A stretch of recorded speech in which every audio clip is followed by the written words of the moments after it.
You spent the whole night studying. You woke up early to go over your notes one last time. You did everything you were supposed to do, and yet nothing stayed in your head. Then you take the test. You see the score, and your heart just sinks. Hello everyone, it's Sai. Welcome back to the channel. Today we're talking about bouncing back from a bad grade. This video is for anyone who needs to process the frustration of a setback and find the energy to get back on their feet. So, if you're still not subscribed, well, you wouldn't want to miss my videos. So, please subscribe.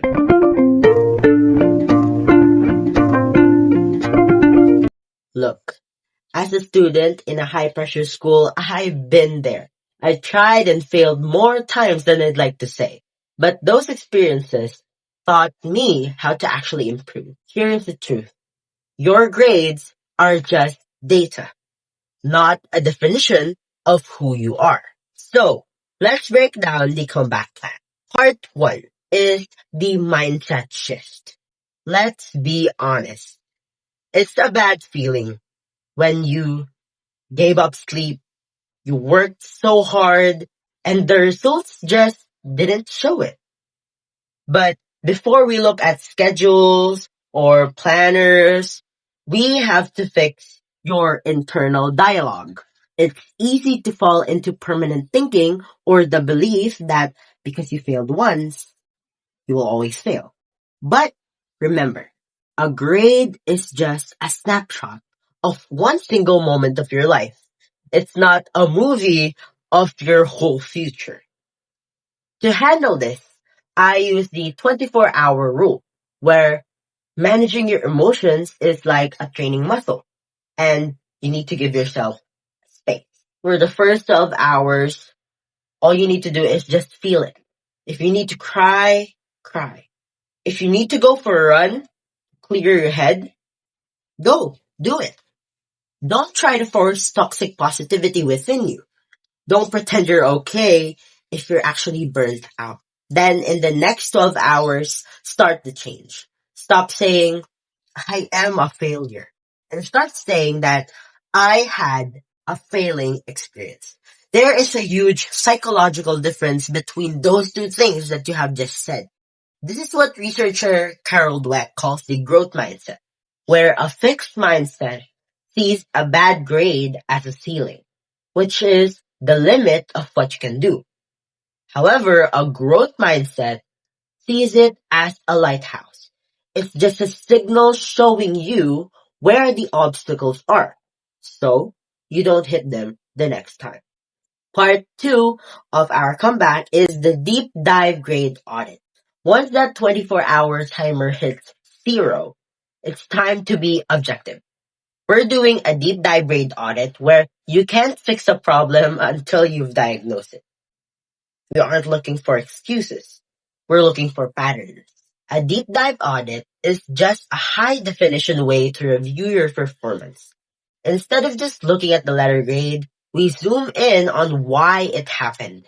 We're going to put every lost point into one of these 3 categories. First is execution.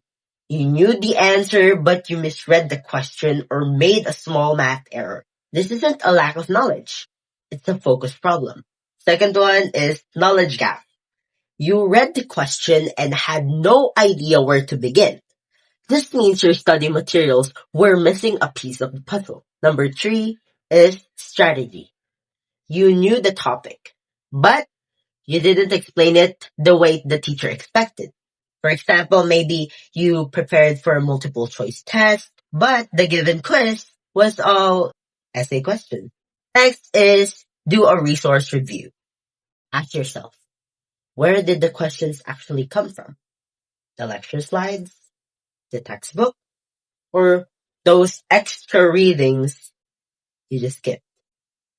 If most of the test came from the one book you didn't open, well, you just found the leak.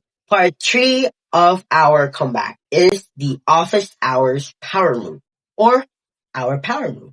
This is the secret weapon that you need to have within you. You need to know, which is, I have here one example. go talk to your teacher. But this is the key. Do not go there to argue about points or beg for extra work. Go there for clarity. Try this girl. I've analyzed my mistakes and I realized I struggled with the specific topic that you intended to ask for. And then, based on how you design your exams, what is the best way to prepare for these types of questions? When you do this, you aren't just a name on a list anymore. You're a student who cares about learning. That change in how a teacher sees you can be a game changer for your future. Part 4 and the last step for our comeback is the action step. Now, for the strategy, we aren't just studying harder, we're studying smarter. I used to think that I just had a bad memory or that my brain just didn't work. But the real thing is that most of us use passive methods. Rereading or highlighting creates an illusion of competence. It looks familiar, so you think you know it. But you don't actually own that information. The only method that truly helps you remember things quickly is active recall. Active recall forces your brain to pull information out of your memory instead of just looking at it. This creates a bit of mental strain, which signals to your brain that this information is important. This makes the memory much, much more stronger. Personally, I use the blurting method where I read the topic, I close the book, and just blurt out everything that I remember, either by writing it down or saying it out loud. It shows you exactly where your gaps are. It moves the focus from what you can see to what you can actually do. Now, I want to remind you all to give yourselves some grace. One bad grade is just a single chapter in your journey, and it's not the whole book. Forgive yourself for the mistake, take a deep breath, and get back to work. I know you guys got this.